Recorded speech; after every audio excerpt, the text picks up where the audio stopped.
just a second day in shorts, but how does your overall defense look out there in terms of spacing, alignment? Do they look like they know what they got to do? Yeah, they know what they have to do. Obviously, we're not where we need to be. Coming in, just getting acclimated to all the stuff, the helmets, going out there playing 11 against 11 stuff that you just really can't prepare for in the summer. They're in shape, but, it's different in football shape. And so those guys right now are working their way through it, and we're pushing them very hard, and we're going to get what we're looking for. Will has said several times that safety is one of the biggest areas of concern. Just how much of a concern is that spot? It's a big concern. Obviously, we don't have a guy that played a bunch of reps there. You look at a guy like Jemias Williams, a guy who's been playing prominently nickel for us. He's moving back to safety. You look at guys Jalen Dickerson. You look at R.J. Roderick. You're looking at guys that hadn't played before. The only person we have with any kind of experience back there right now is Montag. And so we just got to do a good job of developing those guys, simplifying our plan, understanding that, some of the things that they can do and just figuring out what they can and cannot do, and then doing what they can do. How is Jam, sir, taking to that new position? He's doing well. Obviously he's have some familiarity with what we're doing, so he kind of understands some of the different things that he asked him to do back there. But just little stuff, the nuances of the position, playing in a deep part of the field when the ball comes, he just don't have natural instincts at doing that because he hadn't done that. But he'll continue to get better the more reps that he get. And the good thing is he's out there, he's working hard, and he's trying to learn it. He's meeting extra, and we're excited about it. Scheme-wise, T, is there any drastic change that you're looking to make this year? No drastic change. Obviously, we got to get better on third down. That's one of our big deals. We have to play better situational football in those situations. We were well last year in the red area, and that's something that's got to continue. Turnover is a big part of our game. We talk about it every single day on both sides of the football, whether it's protecting the ball on offense and whether it's taking the ball on defense. But for our schematics, right now, we're just worrying about us right now trying to figure out what we do best because I don't know that yet. And that's one of the things that we need to find out and find out fast. Obviously, we experienced that corner position, with the addition of Nick Harvey. That gave us three guys, that seniors, guys that play good football. So we're excited about that, and got some young guys that's coming along. You look at a guy like J.C. Horn. You look at a guy like Israel. Corey Banks doing well. So we have some guys that's coming on and developing at that position. So if we're in a position that we can play bump man-to-man and do that a little more than we did last year, and we feel good about that, then we'll do it. If we're not, then we'll play off and we'll do what we do best. How much did it help you to get as many underclassmen, the kind of reps you did last year? I'll tell you what, man, it means a lot. But obviously, we was talking about the safety position. It's the same exact thing. Some of the guys that we needed in those key positions didn't. Up front, we did. We got some guys some reps. But we're in a phase in our game and on our defense that we just got to keep developing guys. And we didn't develop enough if we needed to. And we got a lot of young guys, whether they were mid-years or the guys that came in June. That we got to get ready to play come game one. Did Josh Bell practice today? Did Josh Bell's practice today? No, he's still going through his deal. He's still getting cleared and all that stuff, but he's doing well. He's still got to get cleared by the NCAA or no, physically? He's good. He's good to go physically. He's good to go. What can he bring you if he can play this year? Well, obviously he's got girth. That's one of the things that we need, playing some of the teams and having to beat some of the teams that we're going to need to beat. We got to be able to stop the two-back runs. And he's a guy that's big. He's a guy that can move, so we're excited about him and can't wait to get him out there and join us. Speaking of girth, how does Ken Law look, and how you feel about him after his off-season work? What do you expect? He did a really good job. You just look at the different changes that he made to his body, and we're excited about him. And first day, those guys were out there, and it's hard for a big guy to get the gas, and they think they're in shape, and they're not in football shape, and they were struggling a little bit to get to the football. And today, they took the next step getting to the football. So we got to get more consistent in chasing the ball and doing the things that we need to do and playing the way we need to play up front and in the back end. He said the other day he wants to be a guy kind of like Juan, Kier Thomas, a guy who makes plays, who gets sacks, gets back. But can you expect that from him? Can he do that? He's definitely got the talent to do that, and when that presents itself in the scheme of the defense, we want him to do that. Sometimes we need him to take on a double team, and we need him to stay there and not let those guys get to T.J. Brunson so T.J. Brunson can make the play. And that's part of our deal, man, just being unselfish, playing as a team and doing what we need to do to win. He said he's significantly stronger this year. Is that something that you can tell yet? Well, it's hard to tell, and we don't have shoulder pads and pads on, But you can look at his body and all that stuff. You can see how he's moving. He's more explosive. But we'll be able to tell when those big boys put that double team on him, here in a couple of days. It's difficult for most of us to think of him as not strong last year. But was he deficient in that? I wouldn't say deficient. Tackle terms? Yeah, I wouldn't say deficient. I would say not as strong as he could be. So to potentially a guy that big, you want him to be, massive and moving people and doing those things like that. But, going through the JUCO routes and then doing all those different things like that, getting here, we didn't have time to really just spend a bunch of time with him in the off season to prepare his body that way.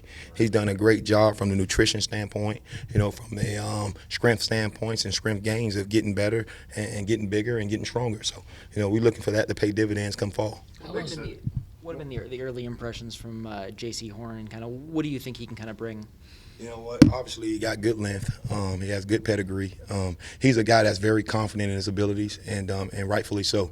He's a talented young man. He just got some technique stuff that he needs to clean up, and he got to understand the scheme and how we play and the style that we play. But he has some great opportunities. He's repping a bunch, and that's very exciting for him, and that's exciting for us. You start talking in terms of developing a guy for the season.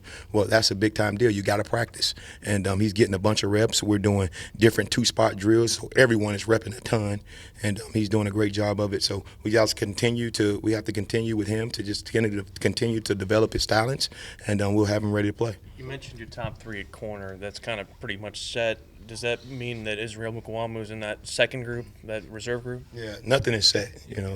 We 2 days of practice. So, we're going to play the best players. So if you're the best player, you'll start. If you're good enough, you'll play. If you're not, you'll watch. And that's kind of our motto. That's been our motto since I've been with Coach Muschamp for a long time now. And so everyone is fair game all across the board at every position. Everyone got to fight for theirs and earn theirs. How was Resendo? Was he out there today? Yeah, Sendo's doing fine. He had a couple deals, but he's doing fine, and he just got to continue to develop. What kind of linebacker is he? Is he a Mike? Yeah, so he's a Mike backer. He's a big plugger, that can fit in there and strike blocks and get off blocks and make tackles. Try to limit him in all the coverage stuff as much as we can. But he's a guy that's a big body, and that's what we're gonna need to win our league. Can he play the other side too? He can. He's athletic enough to do that, but we're not asking him to learn both of those as of yet. What makes somebody an effective enough communicator to be able to play safety for y'all? Number one, you gotta be smart. That's kind of that's probably the most important thing. You gotta be smart and you gotta be confident. And that's one of the things, especially as a young player, they ain't confident because they don't really know the guys like that yet. So they're scared to talk. They don't want to say anything wrong. Then everybody messing with them a little bit. You know what I mean? So they kind of sit back, So we just got to develop that trust. And how that goes is you're in meetings and you ask them questions and they public speaking, they talking in front of their peers. They might say something that ain't right and the boys might laugh at them. You know what? So what? Now what? And so just developing that. And I think as they get along with that, they'll be fine. At that safety spot, T, how much of a concern is height, just for any safety? I mean, do you want to have a good, big, tall guy back there? Or? I mean, I wouldn't say that. I played safety. I was probably not good enough to play in the NFL, but somebody took a chance on me.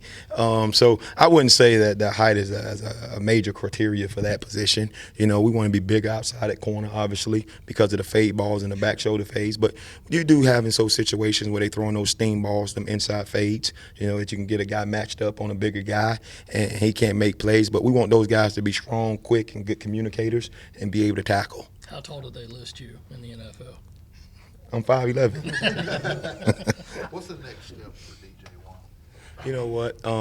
To be more vocal. I think that's one of the things, The guy, he does everything right. I mean, he's a guy that comes in first. He studies. He knows what to do. He play multiple positions. He's a tremendous leader as far as, watching how he does it. But I think the next step is bringing people along. And that's something that me and him talked about this summer, bringing some guys along with him, being able to tell a guy the tough things. And I think, that's some things that guys got to learn how to do, be able to tell one of their boys, hey, man, you ain't doing right. You ain't running to the ball, and that's a hard conversation. But as we continue to grow as brothers and we build this brotherhood, then that's something that we got to be able to do. We got to call a guy out. Sorry, having Bryson back, what does he bring to the defense, and what do you envision for him this season? Yeah, he's doing really well, man. He has great pass rush ability. He's a guy that's versatile, and you stand him up and you stand, Dennis want him up. I mean, you don't know where to turn the protection. You know what I mean? So he gives us some different things like that, and he can really, really rush, man. It's tough for those tackles to kick, slide, and block him. And he's excited, and we're excited about him. And he got to continue to get better and learn what we do and how we do it as well, just like all the other guys. How imperative is it to have that four-man pass rush this year consistently? I tell you what, man, that's the most important thing. The one thing you don't want to do is have to pressure every single time to get pressure on the quarterback.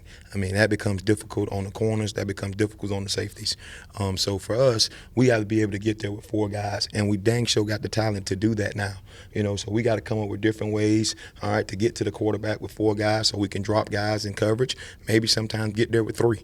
And I've seen it done, and I know we can do it. Through 2 years, are you pleased with the amount of times the defense has been able to get the ball? And is that part of the culture of this defense? Yeah, you that's feel now? that's part of the culture of our program, and it's just not turnovers for the defense. It's the turnover ratio.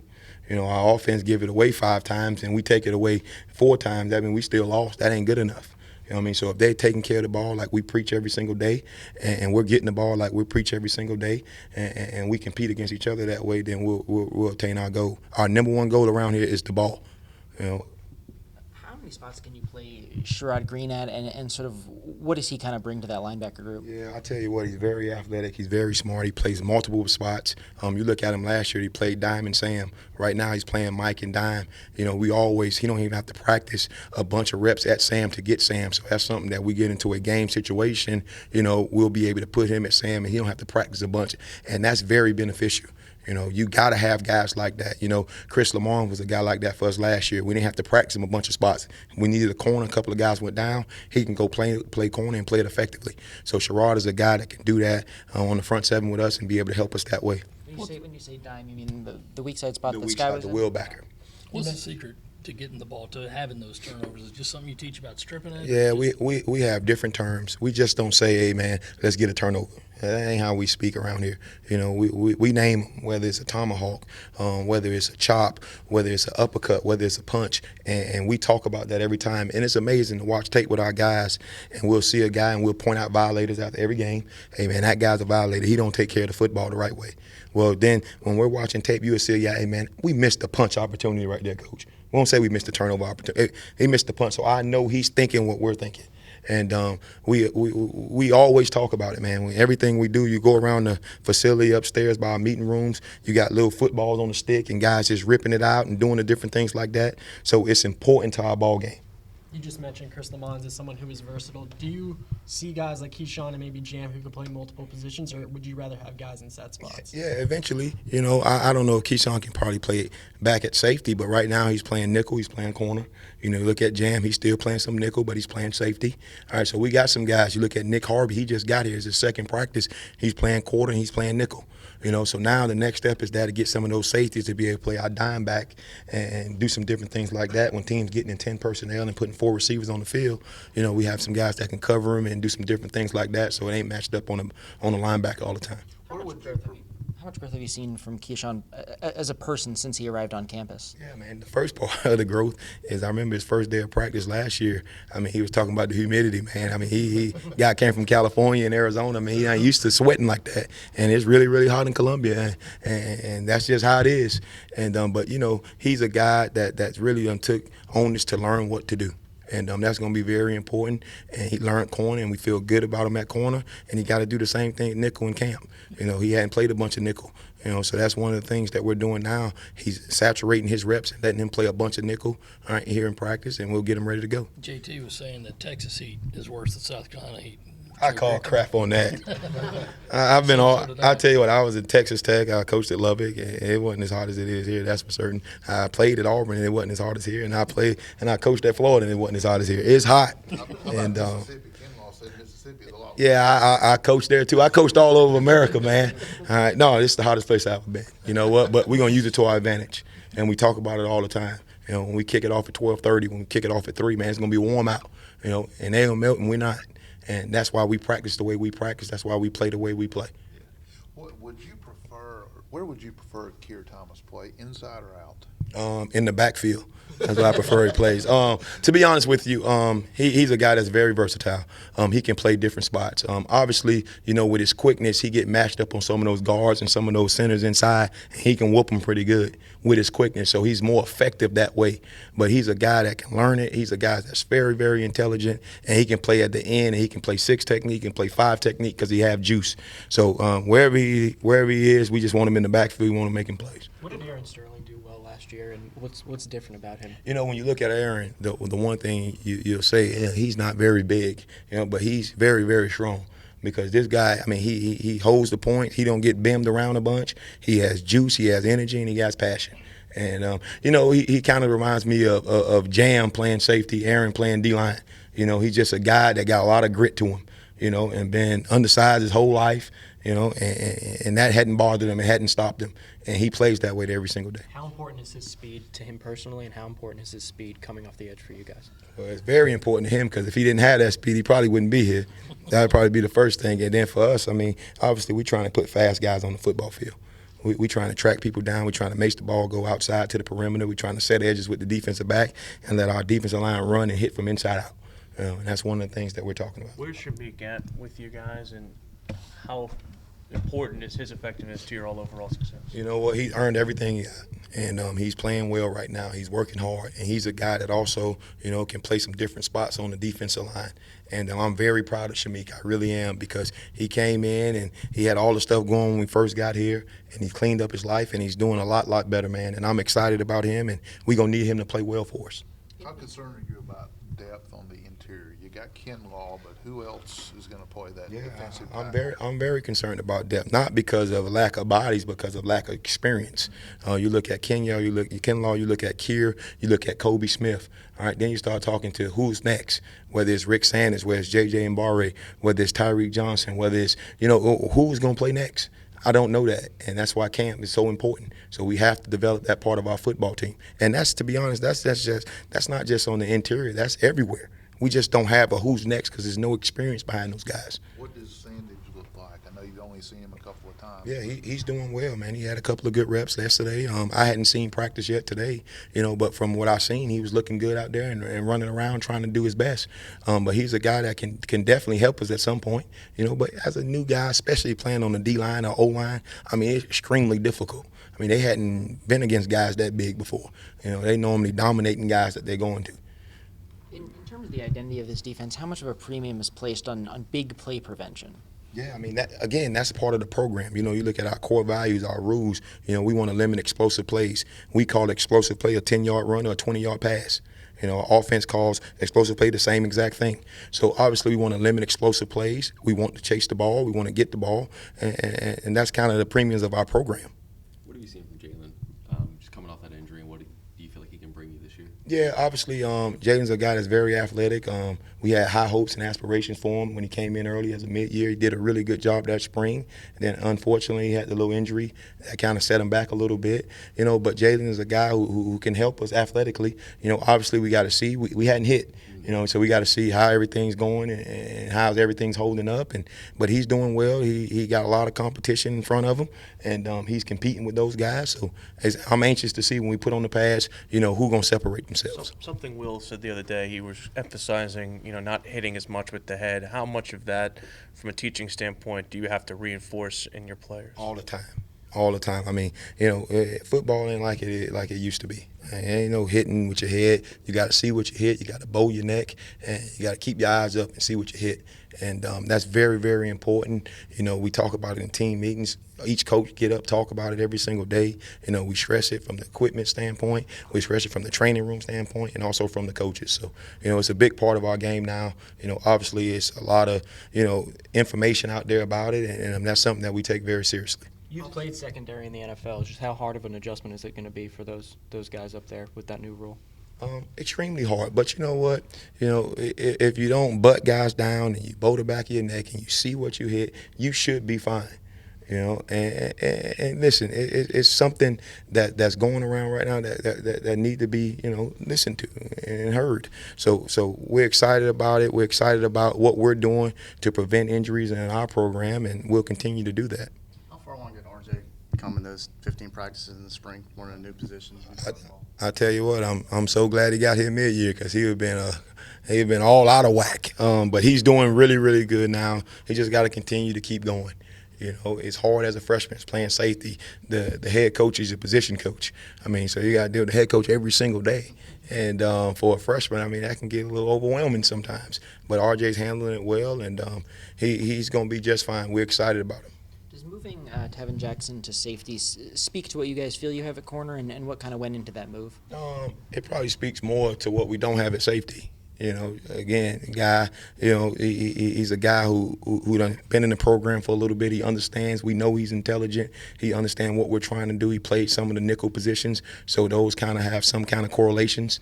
So he can adjust a little faster than some of the new guys who just walked on campus. But, Taven's going to be fine. He got to continue to grow. He got to continue to understand what we want, and he'll definitely do that. How was he after that injury last year? I know you were high on him last year, yeah. but just couldn't get it. Yeah, just some soft tissue injury issues that he had, and we got those under control now. With our hydration program and the different things that we're doing to prevent some of the soft tissue issues. But right now, he's going to be just fine. We just got to get him out there. We got to get him rolling and got to get him the experience that he needs before we get to fall. Were you happy with your turnover margin number last year, or did that need to go up? Yeah, no, I wouldn't say we're happy or satisfied with anything. Obviously, we want it to go up. You look at from a defensive standpoint, we're ranked pretty high in the SEC, but not so high in the NCAA, ranked 10 or whatever that case may be. We want to be one in everything we do. And that's very important. And our guys, they take the onus to want to be one. And that's important. They look at that stuff. They talk about that stuff. They don't look at all the stats that don't matter. Winning matters. Turnovers directly reflects winning. And they understand that. You guys made kind of a living off Ben Bedeau break last year. I guess just what's the next evolution for this defense? The next evolution, I would say, is be dominant. We want to be dominant in key situations. Third down is a key situation. Sometimes you look at it, some guys on the field don't even know it's third down. That should never happen. You got to understand down and distance. You got to be, you got to have your head in the game. Everybody on the sideline should know. Everybody in the stand should know it is third down. We got to get off the field. I've never seen anything bad happen to the defense when we were sitting on the sideline. All right, so the only time stuff happened bad is when we out there. So we got to get off the field on third down. We have to play great in the red area. We got to force them to kick field goals. That's very, very important to our ball. And if we're doing that, we're playing good third down defense, we're playing good red zone defense, and we're getting the ball, we'll have a really good defense. That way you got the guy on the sideline who holds up the big third down thing. Oh, you saw him, huh? At a couple of practices, we had some guys that didn't know it was third down. So Coach came up with this idea that he wanted guys to know it was third down. So that's what we came up with right there. We had a guy jumping around with a third down deal. It is third down, guys. Now the next step is that we ain't got time to put 3rd and 7, 8, 9, or 10. So they got to actually look to the right, look to the left, and see the sticks. Is the third down guy the same as the get back guy? No. Get back guys, Dillman and his crew. Yeah, mean people. The third down guy's a happy guy that can jump the whole game. How nice is it to add a guy like Nick Harvey, who's played in this league? That doesn't happen very often. No, it doesn't. It's very, very nice. It's very comforting to see that guy that got experience at punt returning. I mean, you got a guy that got experience at corner, a guy that played in big ball games, done won big ball games. And we're excited about him. And he's doing a really good job, and can't wait to see him go. He got to continue to learn what we're doing. We're a little different than what they were doing, and he got to learn some of the different words. And, for him, the hardest part for a guy like that, they called it one thing. And it's the exact same thing, but we call it this, and trying to put that in his mind and make it make sense to him.